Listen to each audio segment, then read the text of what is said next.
Hi hello నమస్తే welcome to Vijaya home and blogs. మా ఇంట్లో వరలక్ష్మి వ్రతం వీడియోని మీతో ఈరోజు షేర్ చేస్తున్నానండి.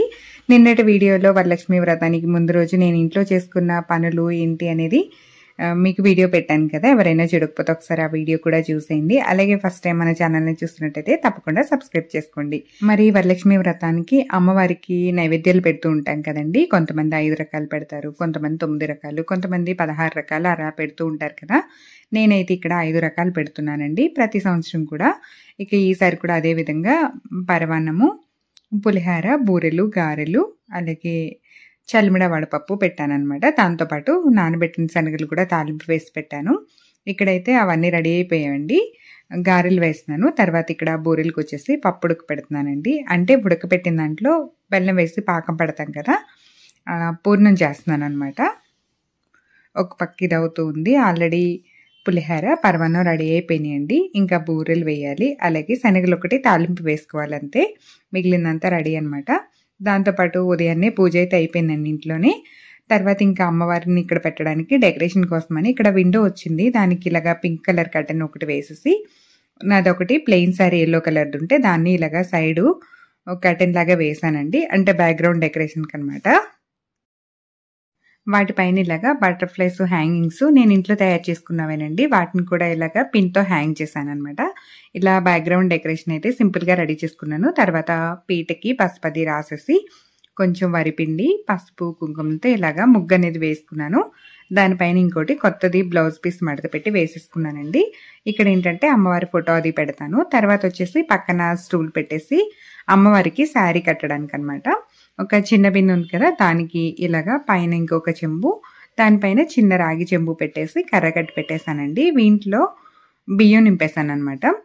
మనం ఫుల్గా బియ్యం నింపేస్తే అసలు కదలకుండా ఉంటుంది. అలాగే ఆ చెంబులకి వాటికి డబుల్ గమ్ ప్లాస్టర్ వేస్తానండి. అది వేయడం వల్ల ఏంటంటే మనకి అలా నిలబడి ఉంటుంది అనమాట, కదలకుండా.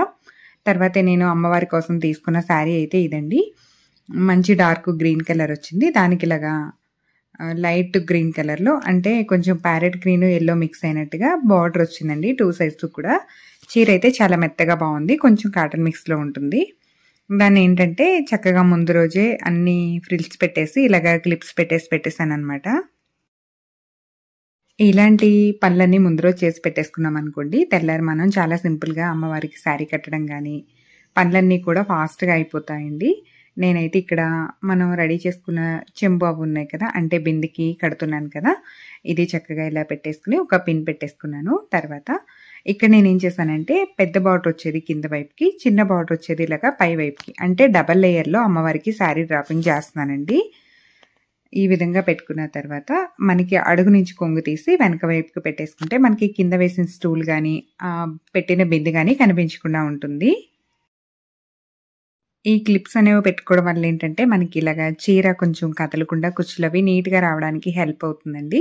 ఇలాగా డబల్ లేయర్లో శారీ కట్టడం వల్ల అమ్మవారు చాలా బాగుందనమాట. నాకైతే కట్టిన తర్వాత చాలా నిండుగా అనిపించింది. దాంట్లో ఏంటంటే ఈ శారీ కలర్ కూడా చాలా బాగా సెట్ అయిందండి. గ్రీన్ అండ్ ఎల్లో షేడ్లో వచ్చింది కదా, బాగుంది. ఇలా ఒకవైపు పౌటంచి వస్తుంది కదా, దానికి కూడా ఇలాగ పిన్నులు పెట్టేసుకుని అమ్మవారికి ఇలాగ కొంగులాగా కప్పేశాను. ఇలాగా శారీ కట్టడం రాకపోతే బ్లౌజ్ పీస్తో కూడా చక్కగా అమ్మవారిని రెడీ చేసుకోవచ్చండి. శ్రావణ మాసంలో వరలక్ష్మి వ్రతం కుదిరిన వాళ్ళు ఈ 4 వారాల్లో ఏ వారమైనా చేసుకుంటారు కాబట్టి చక్కగా ఇలాగా అమ్మవారికి చీర కట్టుకోవచ్చు. లేదంటే ప్రతి వారం కూడా ఇలా చీర కట్టేసి పూజ అయితే చక్కగా చేసుకోవచ్చండి. ముందు వైపున రాగి చెంబు పెట్టాం కదండి, అది బయటికి కనిపించకుండా నేను ఇక్కడ ఒక పిన్ పెట్టేస్తున్నాను అనమాట. అలాగే వెనకాల వైపు కూడా చీర అనేది కదలకుండా చెంబుకి చుట్టూరు ఒక పిన్ను టైట్ చేసి పెట్టేశాను. ఇదిగోండి, ఇలా అయితే రెడీ అవుతుంది కదా. ఈ కుచ్చులన్నీ కూడా చక్కగా నీట్గా సర్దుకున్నాం అనుకోండి, అమ్మవారు అలాగా కూర్చున్నట్టే అనిపిస్తుంది అనమాట. తర్వాత ఇక్కడ కొబ్బరికాయ కూడా పెట్టేసి దానికి అమ్మవారి ఫేస్ని కూడా పెట్టేస్తున్నానండి. నేను ఇక్కడ ఏంటంటే పీట మీద కలసం సపరేట్ పెట్టుకుంటాను కాబట్టి ఈ కలసం చెంబులో బియ్యాన్ని పోసి అమ్మవారికి శారీ డ్రాపింగ్ అయితే చేశాను. చూడండి, ఇలాగ అమ్మవారి ఫేస్ పెట్టిన తర్వాత ఆవిడ చక్కగా లాగా నుంచున్నట్టుగా అనిపిస్తుంది అనమాట. బాగుంది కదా. ఇప్పుడు ఏంటంటే మన దగ్గర ఉన్న నగలు కానీ ఏవైనా సరే అలంకరించుకోవచ్చండి. నేను ఇక్కడ చూపించినట్టు వెనకాల థ్రెడ్తో కట్టేసి అలాగే పై వైపున కొబ్బరికాయకి పీచుకి అమ్మవారి కిరీటానికి కలిపి కూడా ఒక ముడి వేసేసాను అనమాట. ఇంకా మనకేంటంటే దండలు వేసినా, మెడలో ఏమైనా నగలు వేసినా కూడా అస్సలు కదలదండి మళ్ళీ మనం తీసే వరకు. అలాగా స్ట్రైట్‌గా ఉంటుందనమాట. తర్వాత ఇక్కడ అమ్మవారి నడుం దగ్గర వడ్డానం కూడా పెట్టేస్తున్నానండి. ఇలా పెట్టడం వల్ల ఏంటంటే చక్కగా కదలకుండా చీర కూడా అలా నిలబడి ఉంటుంది కదా! అందుకననమాట. మనం ఏ నగలు కావాలంటే అవి అలంకరించుకోవచ్చండి. ఇంకా మనం ఈ నగలు పెట్టేటప్పుడు మనం వాడేవి పెట్టొచ్చా అంటే కొంచెంగా పసుపు నీళ్ళలో గానీ కడిగేసి ఆరబెట్టిన తర్వాత ఇలా అమ్మవారికి అలంకారం చేసుకోవచ్చు. లేదనుకుంటే ఏవైనా సెపరేట్‌గా కొన్ని నగలు అమ్మవారికి ఇలాగా కొని పెట్టేసుకున్నామనుకోండి, మనం ఎప్పుడైనా అమ్మవారికి అలా అలంకరించుకోవచ్చు. తర్వాత ఇలా నెక్లెస్ కానీ, నల్ల పూసలు కానీ అన్నీ పెట్టేస్తున్నాననమాట. ఏ పూజకైనా మనం ఏంటంటే పీఠం పెట్టుకుని అమ్మవారి ఫోటో పెట్టేసి కలశం పెట్టి పూజ చేసుకుంటాం కదండీ! ఒక్క వరలక్ష్మి వ్రతానికి మాత్రం ఇలా అమ్మవారిని పెట్టి అలంకరించుకుని పూజ చేస్తుంటే మాత్రం ఇంట్లో ఏదో చిన్న పాప అలా కూర్చున్నట్టు ఎంత ముద్దుగా అనిపిస్తుందో నాకైతే. ఈ చీర కూడా చాలా బాగా కుదిరిందండి. అందులో గ్రీన్ కలర్ అయ్యేసరికి నిజంగా అమ్మవారు వచ్చి అలా కూర్చుందేమో అన్నంత హ్యాపీగా అనిపించింది నాకైతే. ఇంక తర్వాత అమ్మవారికి జడ కూడా పెట్టేశాను. దాంతో పాటు ఇలాగా మాల ఉంది కదా! అది కూడా వేసేసుకున్నాననమాట. నేనింకా హ్యాండ్స్ అవి చేద్దాం అనుకున్నానండి. కుదరలేదు. నెక్స్ట్ టైము చేసేసి పెట్టుకోవాలి అవి కూడా. తర్వాత ఇక్కడ నాకు కిరీటానికి కొంచెం అలా ప్లెయిన్‌గా ఉన్నట్టు అనిపించింది. ఇక్కడ ఏంటంటే నాది చోకర్ ఉందండి. దాన్ని ఇలాగా కిరీటంలాగా పెట్టేసాననమాట. పైన ఇలాగా పూసలు హ్యాంగ్ అవుతూ కిరీటంలాగా చాలా బాగా సెట్ అయింది. చూడండి ఎంత బావుందో ముద్దుగా. బా అనిపించిందండి. కాకపోతే ఇప్పుడు వీడియోలో చూసేటప్పుడు ఏంటంటే బుగ్గన చిన్న చుక్క కూడా పెట్టుంటే బావుండేది అనిపించింది. చాలా నిండుగా అనిపిస్తుంది కదండీ అమ్మవారైతే. నాకైతే చాలా బా నచ్చింది. ఎలా ఉందనేది మీరు కూడా చెప్పండి. తర్వాత ఇక్కడ పీఠం మీద అమ్మవారి ఫోటో కూడా పెట్టేసుకుని, ఇక్కడ నేను దీపాల కిందకి చిన్న ప్లేట్స్ రెడీ చేసుకున్నాను కదా ఇంతకుముందు వీడియోలో. అవి కూడా పెట్టేశానండి దీపాల కోసం. తర్వాత కలశాన్ని కూడా రెడీ చేసుకుంటున్నాను. రాగి చెంబుకి పసుపు రాసేసి కుంకుమ గంధంతో బొట్లు పెట్టాను. తర్వాత కొన్ని మామిడాకులు వేసుకున్నానండి. దాంట్లో సగం వరకు నీళ్లు నింపాను. దాంట్లో ఏంటంటే నేను ఈసారి కొద్దిగా జవ్వాది పౌడరు, పసుపు, కుంకుమ, అక్షింతలు, అలాగే గోమతి చక్రము, గవ్వ, చిన్న యాలుక, దాంతో పాటుగా తామర గింజలు ఇవి కూడా వేసేసుకున్నాను. అంటే అమ్మవారికి చాలా ప్రీతికరమైనవి కాబట్టి అవి కూడా వేసుకోవచ్చండి. దాంతో పాటుగా చిన్న స్వామివారికి ఇష్టమైన ముద్ద కర్పూరం అనమాట. అదే పచ్చ కర్పూరం ఉంటుంది కదా, దాన్ని కూడా వేసేసి ఇలాగా కొబ్బరికాయ పెట్టేసి కలశాన్ని అయితే రెడీ చేసుకుంటున్నానండి. కొబ్బరికాయను కూడా కడిగేసి కొద్దిగా పసుపు రాసి బొట్టది పెట్టుకున్నాను. ఇలాగా కలశాన్ని కూడా రెడీ చేసేసుకుని బ్లౌజ్ పీస్ అది పెట్టి దీపారాధన అది చేసేసి నేనైతే పూజ ఇంకా స్టార్ట్ చేసేసుకున్నానండి. పసుపు గణపతిని కూడా చేసుకుని ముందుగా అయితే వినాయకుడికి తాంబూలం పెట్టి పూజ అది చేసుకున్న తర్వాత అమ్మవారి ఆవాహన ఇవి చేసుకుంటాం కదా. 108 నామాలతో పూజ అది చేసుకున్న తర్వాత అమ్మవారి కథ ఉంటుంది కదండి, వరలక్ష్మీదేవి వ్రత కథ కూడా చదువుకుని అక్షింతలు వేసుకుని పూజ అయితే నాకు ఇలా పూర్తయిపోయిందండి. అమ్మవారికి చేసిన ప్రసాదాలు కానీ వాయనాలు కానీ అన్నీ రెడీ చేసి పెట్టుకున్నాను. పూజ చేసుకునేటప్పుడే నేను ఇక్కడ అమ్మవారికి ప్రసాదాలు కానివ్వండి, లేదంటే ముత్తైదుల కోసం పెట్టిన తాంబూలాలు కానివ్వండి, పళ్ళు కానివ్వండి అన్నీ ఇక్కడే సర్దానండి చక్కగాని.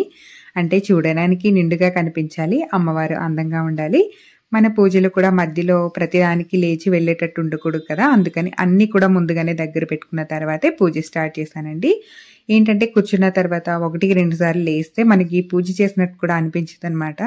అందుకని తర్వాత ఇంకా నేను ఇక్కడ కొబ్బరికాయ కూడా కొట్టేసుకుని అమ్మవారికి నేను చేసిన ప్రసాదాలు కానివ్వండి, ఈ మనం కొట్టిన కొబ్బరికాయ కానివ్వండి అన్నీ కూడా నైవేద్యం చూపించేసి ఇంకా హారతి కర్పూరంతో అమ్మవారికి హారతి కూడా ఇచ్చేసాను. మనం ఇంట్లో ఏంటంటే ఇలాంటి పూజలు కానీ వ్రతాలు కానీ చేసుకున్నప్పుడే ఒక మంచి పాజిటివ్ వైబ్రేషన్ లాగా అనిపిస్తుందండి. అలాగే ఏంటో మంచి సువాసనగా ఒక పండగ వాతావరణంలో ఉంటుంది కదా, చాలా బాగా అనిపిస్తుంది. అందులో ఇలాగ అమ్మవారిని పక్కన పెట్టి చేస్తుంటే ఇంకా బాగా అనిపిస్తుందండి. అమ్మవారికి ఇలా నైవేద్యం పెట్టేసి హారతి ఇచ్చేసిన తర్వాత మనం కూడా కాస్త హారతి తీసుకుని ఇంకా వచ్చిన ముత్తైదులు ఎవరైనా ఉంటే వాళ్ళకి చక్కగా వాయనాలు ఇచ్చేసుకోవచ్చండి. ఏంటంటే కొంతమంది ఉదయాన్నే వస్తుంటారు, కొంతమంది ఏమో సాయంత్రం టైంలో వస్తుంటారు కదా, మన వీలుని బట్టి వాళ్ళు వచ్చినప్పుడు చక్కగా తాంబూలం ఇచ్చుకుంటే సరిపోతుంది. ఇంకేంటంటే మనం పూజ అయ్యే వరకు ఏం తినం కాబట్టి పూజ అయిన తర్వాత ప్రసాదం తీసుకోవచ్చు.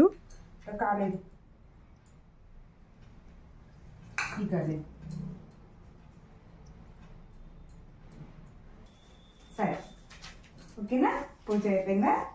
పసుపు రాసుకుంది తల్లి, పసుపు రాసుకుంది. సరే సరే ఉండు ఉండు బయటికి పిల్లొచ్చినారు చెప్పు, పిల్లొచ్చినారు చెప్పు. లల్లి అండి, నేను పూజ చేసుకుంటుంటే చక్కగా వెనకాల కూర్చొని చూస్తుంది అనమాట. అమ్మాయి కాబట్టి గౌరీదేవిలాగా కాస్త కాళ్ళకి పసుపది పెట్టేశాను. చక్కగా ఆడపిల్ల తిరిగినట్టు అటు ఇటు తిరుగుతుంటే భలే అనిపించిందండి. పసుపు రాసుకుని ఎంతైనా గౌరీదేవిలా అనే కదా. ఇంకా ఇవిగోండి నేనైతే ఇలా సర్దుకున్నాను. అమ్మవారికి చీర, తాంబూలం, అలాగే తీసుకున్న పళ్ళు, వాయినాలు, పసుపు కుంకుమలు, ప్రసాదం ఇదంతానండి. ఇంకా పూజ అయితే అయిపోయిందండి ఈరోజు. ఇంకా ముత్తైదులు వస్తే తాంబూలాలు ఒకటి మిగిలింది. నేను ఇంట్లో చేసుకున్న వరలక్ష్మి వ్రతం వీడియో అయితే ఇదండి. ఎలా ఉంది, మీకు నచ్చిందా లేదా అనేది చిన్న కామెంట్ చేయండి. ఎవరైనా మన ఛానల్ని ఫస్ట్ టైం చూస్తున్నట్టయితే మాత్రం తప్పకుండా సబ్స్క్రైబ్ చేసుకోండి. అలాగే పక్కనున్న గంట సింబల్ని యాక్టివేట్ చేసుకోండి. వీడియో నచ్చితే మాత్రం మీకు తెలిసిన వాళ్ళందరికీ కూడా షేర్ చేయండి. మరొక మంచి వీడియోతో మళ్ళీ కలుస్తాను. Thank you. అడగడం మర్చిపోయాను, మీరింట్లో వరలక్ష్మి వ్రతం ఎలా చేసుకున్నారనేది నాకు కూడా తెలియజేయండి.